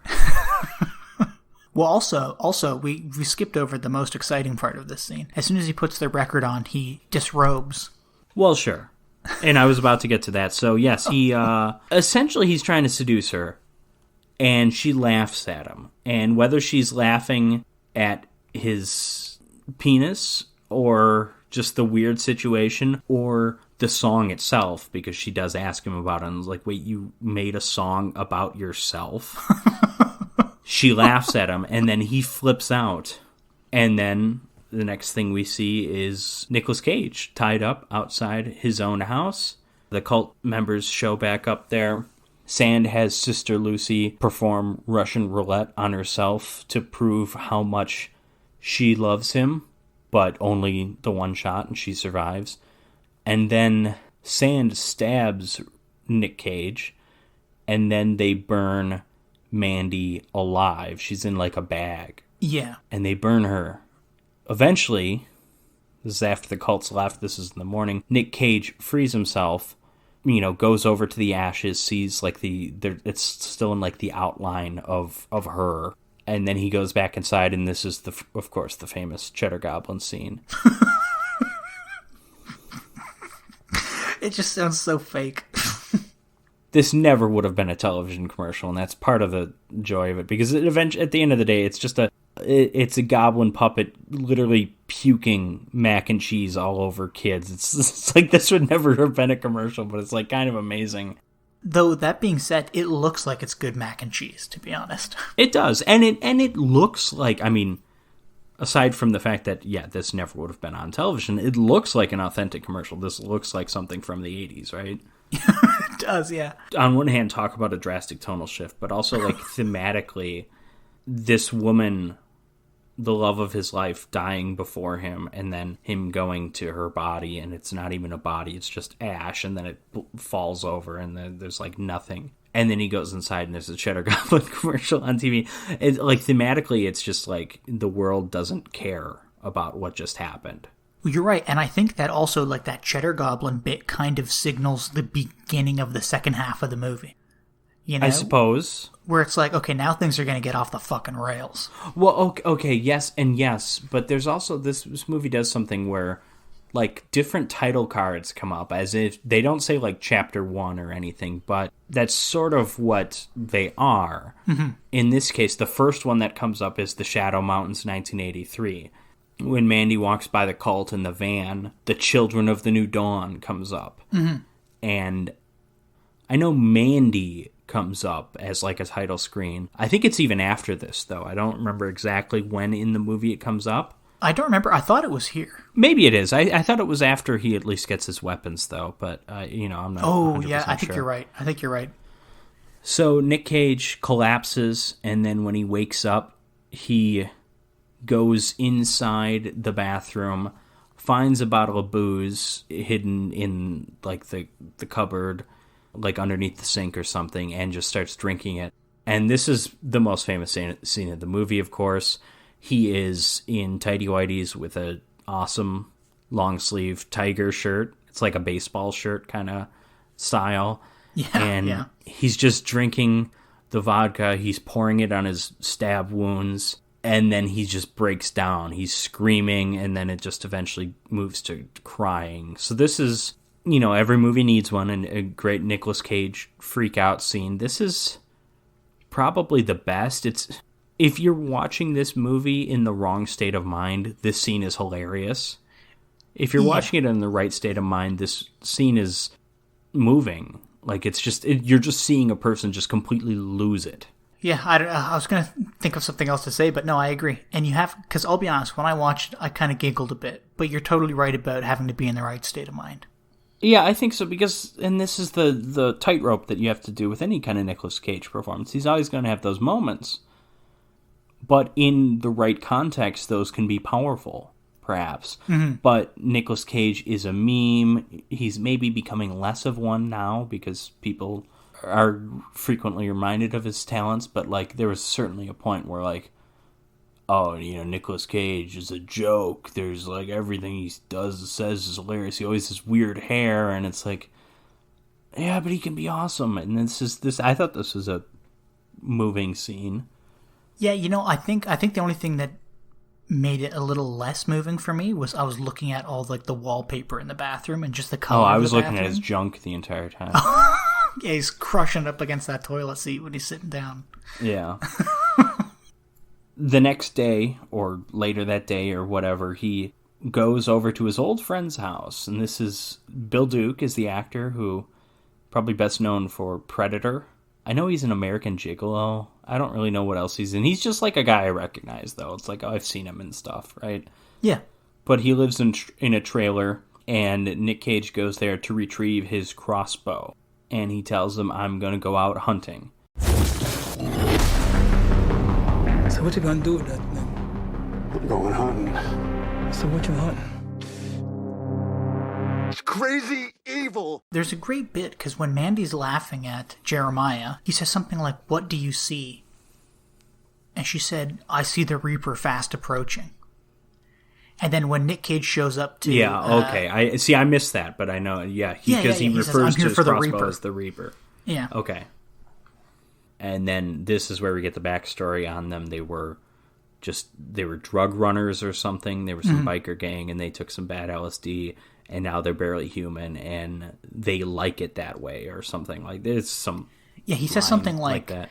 He saw them once in the woods near some river or something, and they were all in, like, agonizing pain, but they loved it. And then Nick Cage also goes and forges an axe. And, of course, this is like a heavy metal axe. It's like an axe scythe, almost. Yeah, it looks visually like something like the Grim Reaper would carry. Yes, yeah. So his hunting commences with he shoots down a black skull out riding at night, and then when he goes to drive up to them, his car crashes, and he is taken in by the black skulls. He is nailed. One of his hands is nailed to like a bench, and the other is like cuffed to like a pipe, and he's being not really interrogated by this Black Skull, but just kind of intimidated, right? Because they're not really asking questions. They're just kind of, they're playing with their food, if you will. And we do see that they do eat people. It's in this scene coming up, or at least I think that's what that was, because there was like definitely a chunk taken out of that guy's ass, right? So, I don't know, because shortly after that you see the Cenobite biker, and he's got like a knife penis. Oh, okay. So, I don't know, because like they start fighting and he falls to the floor, but his knife penis gets stuck in the floor, and that's how Nick Cage kills him, right? So he like raped someone to death, I think perhaps? so. I think kind of the implication, if that's the case. Okay. But yeah, anyways, he eventually frees himself from the pipe, and he beats the Cenobite person with the pipe, and then throws him over a ledge. Yeah, and then eventually he pulls the nail out, and this is when he goes wandering around the complex. He gets into the living room, which this one guy is just guzzling cocaine basically while watching porn, and he gets in a fight with this guy and eventually kills him. I don't remember how. Well, you said he gets stuck to the ground. Do you remember how he kills him? Yeah, so like... this is where he does something, and then just the blood pours onto his face. He's got an X-Acto knife, and when the guy gets stuck in the ground above Nick Cage, because Nick Cage is under him, he slits his throat, and it just shoots out of this guy all over Nick Cage's face. Yeah, because the famous image of Nick Cage, unless he's in his tighty whities drinking vodka, is just blood covering his face, and that's what he's like the rest of the movie. The initial Cenobite that he beat shows back up, and he eventually overpowers them and kills them. And this is when he reclaims the Reaper and his axe. And he also stumbles upon this jar. Well, first off, he does a bunch of coke. Well, yes, that's right. Yes, yeah. He's literally got coke like just all over his face. And then he also gives himself LSD, I guess, too, because it's this jar of like Nickelodeon slime, and he just touches a bit of it, puts it on his tongue, just like a tiny bit, and he immediately is able to like trip, and he has a vision of like a radio tower. Yeah, and the skin melting off of his face and stuff like that. Well, sure, that's amazing, yeah. And then he goes outside. There's another Cenobite at a burning car. He shoots an arrow into this guy's neck, and then the person has like no reaction, basically. So then he goes up to him, and he has an axe versus knife fight. And as this person is taunting him by saying, you know, your wife she burned bright. Yeah, he kicks this guy into the fire. Person starts on fire, and then he beheads them. And then, because this movie is so cool, he lights his cigarette from the burning head. And then he takes the ATV and rides off. He finds the radio tower and goes into like a bunker. And this bunker, that we have the chemist, who there was one line earlier about the chemist. The chemist is the guy that makes all these drugs. And you think there's going to be like an intense fight scene or something, because the chemist, played by Richard Brake, has a tiger in a cage. And you think, oh my god, he's going to fight a tiger. But no, he doesn't. The chemist actually helps this guy, because he sees him. He's like, oh my god, they did a number on you. And then he basically just tells him, he's like, yeah, I know who you're looking for. Head north. Yeah, well, the whole like interaction between these two characters. Nick Cage does not say a thing. It's not kind a fucking it's word. Really great, yeah. And then the chemist releases the tiger, because like Nick Cage is like staring at the tiger, then him, and he goes, oh my god, you're right. And he just releases the tiger. He goes, you're free. Goodbye, Lisa, or whatever the fucking tiger's name was. Lizzie, that's it. But yeah, Richard Brake, I don't know how familiar with this guy you are, Jim, but... Not at all. He's awesome. He's a Rob Zombie regular. He's kind of, you know, because Sid Haig passed away recently, he's kind of replaced Sid Haig in that revolving cast of... or not revolving, it's the same cast every time, the Rob Zombie cast, right? Because it's always Sherry Moon, it's always Bill Moseley, and it was always Sid Haig. And it's like, okay, no Sid Haig, now we got Richard Brake. But he's great. He's usually like a villain. He's the Night King in at least a season or two of Game of Thrones, where he's the head ice zombie. Oh, okay. Yeah, no, he's a great actor, and he just gets the one scene here, but he's awesome. So Nicolas Cage heads north. He scouts out this church, which is in like a valley, And it's like it's just a perfect triangle. It's like isn't one of the buildings in Midsommar like that? Like, I think where they burned the guy in the bear costume. Yeah, I think it's kind of like a similar kind of building to this. But yeah, he scouts it out, and then he eventually sets up a trap for the van when it goes by. But it's just two people in the van. It's Brother Swan and Sister Lucy. He beats the shit out of Brother Swan and kills him. Yeah, well, he stabs his cool knife axe scythe right down his throat, and the gurgling noise is disgustingly terrifying. Yeah, and he keeps going. And then eventually he just looks at Sister Lucy, and he just lets her go. And I think he recognizes that she in particular was essentially a slave when she had to do the Russian roulette thing. Well, and also, when Mandy was being burned alive, everybody was, like, super happy about it and, like, cheering and, like, licking their lips and stuff. She was the only one that looked terrified. That's right, I forgot and didn't want to be there. Good point. Well done, Jim. Thank you. That's a point for you. You're approaching 0 now. Thank you, Patrick. Thank you. So the next cult member to bite the big one just gets an axe thrown in his head, and then Nick Cage finds a chainsaw on the ground. He takes it. He has trouble starting it up, but he approaches another cult member who pulls out a comically large it's chainsaw. like 6 feet long or whatever. Yeah, it's like the broadsword of chainsaws. I know, it's actually really cool, because, like, Nick Cage has, like, this, like... It's just a normal chainsaw. One, right? Yeah. And this guy just pulls out this giant fucking, like, 6 foot long... It looks awesome. And the way it's framed, too, behind that log pile, like, you think he's just pulling out a normal one, and then he keeps pulling it. It's just like... It's almost like a comedy shot. But, yeah, this is... They have a big chainsaw fight, and it's pretty awesome. And then eventually the chainsaw falls out of Nick Cage's hands, and he can't get to it, and this other guy has the chainsaw, but then Nick Cage just grabs a chain, no saw, and just throws it around this guy, wraps it around his neck, and then just pulls him onto the ground, and he falls on top of the still running chainsaw. Such a brutal way to go, and such a brutal scene. Also, one of the least gory deaths of the movie, believe it or not, because the way it's shot, it's the shot overhead where he falls on the chainsaw, and you see some blood, but it's also dark, and, like, there's some really gory stuff in this movie, of course. Nick Cage goes into the church, and he goes into this, like, secret passageway, and then he comes across Mother Marlene. Mother Marlene attempts to seduce him, saying that... Yeah, right, bitch. saying that Jeremiah says that she's the most sensual lover. Sensual lovers because she has empathy and is able to, like, whatever she's doing. She can read her partner's moves before they make them.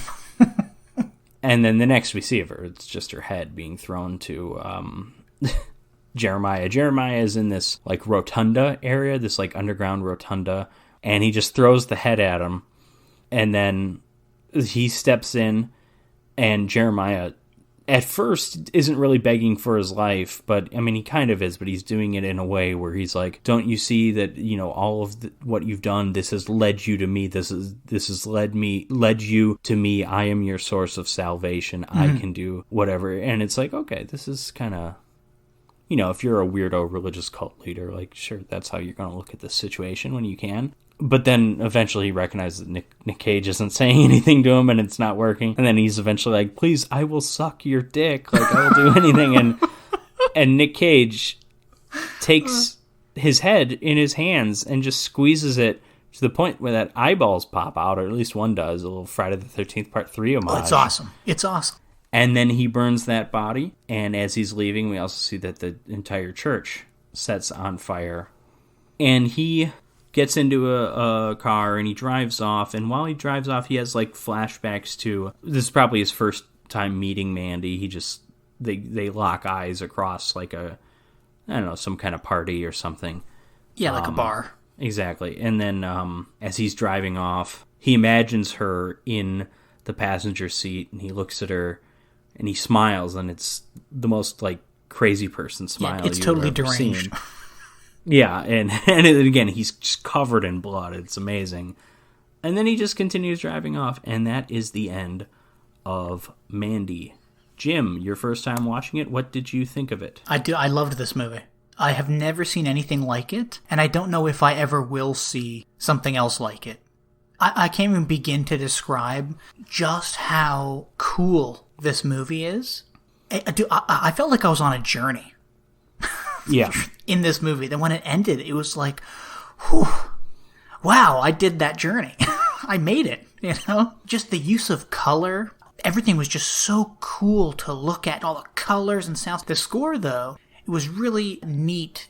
I was going to ask, and I don't think this probably isn't what you're talking about, but I'm not sure how much of the score to this film is truly a score.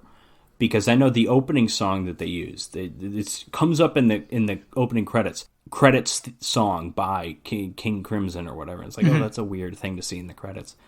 I'm not sure how much of the musical score, it might have just been like progressive rock or progressive metal that was lying around somewhere. I'm not really sure. Well, and a lot of it was like droning noises that got progressively louder. Yeah, and that's where I think it probably is mostly score. The movie is scored by Johan Johansson, which seems like a fake name. Right, it does, but he actually passed away, I think, before this movie came out. But he was a respected composer. He's been nominated for Oscars and stuff, and just everything about this movie I enjoyed. The story, the weirdness, the gore, Nick Cage's performance. It was just so entertaining, and I'm annoyed that I haven't watched this movie before now. How about you, buddy? What do you think? Well, as I mentioned earlier, I like this movie, but it contains everything in it that I hate. So I don't know. I think it's really just the overall style elevates the film. But if you break it down to its, components, chainsaw versus chainsaw fight, it's like a lot of this movie feels like I should say, with a different director, a lot of the movie I think would feel like it was trying to be cool. Yeah. And I didn't feel that this film felt that way, but any movie where Nick Cage lights a cigarette from a burning head, there's a chainsaw versus chainsaw fight, he makes a battle axe that's like straight out of a heavy metal album. There's certainly a world where, with a different filmmaker, this would have been a completely different movie. And yeah, there's a lot of stuff in it that I don't like. There's this weird metal element, whether it's the axe, some of the visuals felt very heavy metal, but also even just Mandy is wearing Motley Crue shirts, and even some of the musical score felt kind of a little heavy metal-y. But yeah, something about the film elevates it beyond that, though. I mean, it's part of it's the performances for sure, especially Nick Cage's. Cheddar Goblin was fantastic. Cheddar Goblin, fantastic. This movie has fantasy elements, which I'm not a big fan of, and yet I liked it. It's hard to say why, other than I guess the movie's it's a good movie. It's well made. Well, I think genuinely this movie is different from any other movie I've ever seen. This movie might actually be a piece of art. Well, let's think about this for a second, because on one hand, this, in terms of the story, this is just a simple revenge movie. We've seen hundreds of those. So when you say this is unlike anything you've seen, it's not the story, obviously. Well, it's the combination of, I guess the specifics of the story and the characters and the setting, just the effects and the art in it. When the Cenobites show up and the room is flashing blue. There's just something about it. I was just entranced by most of this movie. And I can't put my finger on exactly what it was or why I'm so into this movie. But I just have to keep saying it's like nothing I've ever seen before. And I think it's just the combination of all of these things coming together and creating something totally unique. But really, at this movie's heart, in terms of the story, in terms of a lot of the details of the story, this is an exploitation film. Mm-hmm. It's a chainsaw versus chainsaw fight. That's the only other movie I've seen that in is the Texas Chainsaw Massacre 2. Eyeballs popping out of heads, some of the violence and stuff, and then even throwing the drug angle into it. There's so many elements of this that feel like 70s, 80s, schlocky exploitation grindhouse type stuff. The film has a different feel to it. It combines all of those elements into something that feels unique. I guess the only other thing I can say about Mandy is that I need to see this movie again and again because I want to think on it. Because now you've got me thinking, what do I think makes this unique? Why for me is it unique? And I mean, it has to be the visual style, or at least that has to be a strong component of it. And something you said earlier, like if this movie was taken on by any other director, I don't think it would have turned out nearly as well as it did. Yeah, or I mean, it just would have been different, I guess. But yeah, I mean, Eli Roth doing this movie, it's quite frankly, it's a bad movie if Eli Roth directed. But you could say that about a lot of movies. But I think you can say that a lot about a lot of Eli Roth movies. Panos Cosmatos certainly he had a clear vision for this movie, and it's a very weird vision. It's a vision that I can't imagine would have gotten, ever getting like a huge studio backing or something. That I see the Wikipedia has this budget as $6 million, which is pretty cheap. And I'm not saying the movie feels cheap, but I think you would have trouble getting Warner Brothers to shell out $30 million for a movie like movie that's just this weird and borderline silly. And again, because a lot of the elements I mentioned, you said you laughed a little bit at the Nick Cage bathroom scene. A lot of the elements are like kind of silly. The Horn of Abraxas bringing up these demon biker guys, like this is stupid stuff. And that's the part where it's like it has all these details that I would not like in like any other movie, and somehow it works here. And it's the commitment to treating this material seriously, I guess, is something that I kind of admire and wouldn't really expect, from a movie that's this weird. Yeah, and I mean, it should certainly be commended because it is played so straight, and it is played in a kind of almost like a fantasy horror. Yeah, there's certainly it was the Horn of Abraxas. Anytime you're bringing a Horn of Abraxas into this thing, Well, then, and then even like, just like the like, does this take place on Earth? There's that like last shot. It's like where it's like this giant planet, which I assume is Jupiter, and it's like, okay, what is that? Yeah, and there's like crazy mountains really and stuff. Yeah, exactly. Yeah, I don't know, but it was fantastic. I think, anyways. And it's if like you Elijah Wood's producing it, it's like that's it. We're setting it in Middle Earth, guys. Yeah. So, Jim, which of these two movies, The Big Boss or Mandy, do you prefer? Mandy, all the way. And, as much as I like Bruce Lee, again, Mandy was something completely different for me. Mm-hmm. And Nick Cage's performance was better than anything you'd see Bruce Lee do, I think, other than, like, kicking and punching. But then Nick Cage did so many cool fucking things in the movie. Yeah. So, I mean, Bruce Lee doesn't fight a dude with a chainsaw. No, exactly, yeah. The coolest thing he does is try to rip somebody's guts out, Still pretty cool. It is pretty Be fair. It is pretty cool. How about you, Patrick? Which one do you prefer more? I agree with Mandy. I mean, you said, Mandy's unlike anything you've really seen before. Yeah, and whereas The Big Boss, it's just a worse version of Turner and Hooch. I'm sorry, but in all seriousness, though, I mean, yeah, Mandy's better. It's a more satisfying watch. It's longer. It's slower. And yet I'm more engaged in the story. And it's not that there's more story, because I think both films are kind of light on story. There's not too much to either of them. But the filmmaking draws you into it more. The Panos Cosmatos filmmaking, the cinematography, the score. But yeah, anyways. So, Jim, how do you think this works as a drive-in double feature? I think it works, but it just squeaks by because The Big Boss is just, I don't know, like it's just kind of boring. And it is kind of like a revenge movie, sort of. Yeah. But it's kind of like a loose revenge movie. Like it doesn't turn into a revenge movie until like halfway through.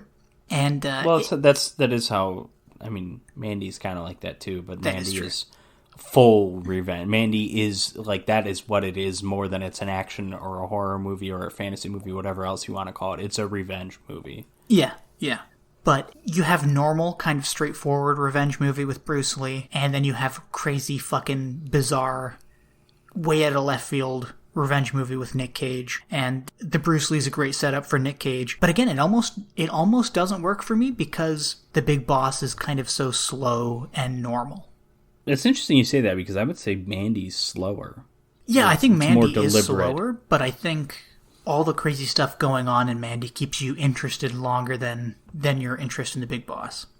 Well, I agree with some of what you said. I think it's a pretty good double feature. I do like the revenge aspects of both films. Both films kind of get increasingly violent as they move along. I mean, But nothing in The Big Boss is as violent as like anything in Mandy, but it's kind of the opener. You know, we're opening with this kind of violence and we can go crazier later on. You know, I would be saying the same thing if we followed up The Big Boss with The Street Fighter, which is basically a Bruce Lee film on steroids with, you know, gallons of blood being thrown around. And that's why The Street Fighter is one of the greatest films ever made. But Mandy, I'm not sure if it's one of the greatest films ever made, but it's a damn good one. And yeah, while I liked it better than The Big Boss, I think it makes for a good double feature. I think you get two very different revenge movies, two very different takes on the genre. All right, well, Jim, do you want to hear about what we're doing next time? Because we have not talked about this, but this next episode is going to be the one in which our patrons pick our double feature. We had a vote on Patreon, and can't say I'm pleased with the results, but we got some interesting ones. We're breaking our rules here. We're doing sequels before the originals, but we are doing The Lost World Jurassic Park, one of the worst films Steven Spielberg ever directed, and the 1998 American Godzilla. Oh my God. Okay. A couple of movies that certainly meant a lot to me in my childhood, and I know at least you have talked about you kind of grew up with the American Godzilla, right? Yeah, and I don't know how Jurassic Park. Recently I asked for this movie for Christmas one year. Okay, and I don't know how recently you've revisited them, but yeah, neither of these. I loved both these movies as kids, and they did not hold up as an adult. But that's why they're fun to revisit, because you can kind of be like, oh, I remember loving this as a kid, and it's like, oh, I don't know why I like this as a kid. You know, you can kind of just psychoanalyze your past self here. I also forgot Hank Azaria's in Godzilla, isn't he? Some weird casts in both those movies, if we're being honest. Jeff Goldblum also has a black daughter. I don't know what that's about, but we'll get into it. And, I mean, well, who knows? Maybe we'll feel differently when we actually do those movies, but I suspect we will be doing our patrons pick again next season. So if you want to if you missed out this time and you would like to be a part in the future, check us out at patreon.com/Revenge of the Drive-In. And thanks for joining me, Jim, and we will catch you guys next time. Take care.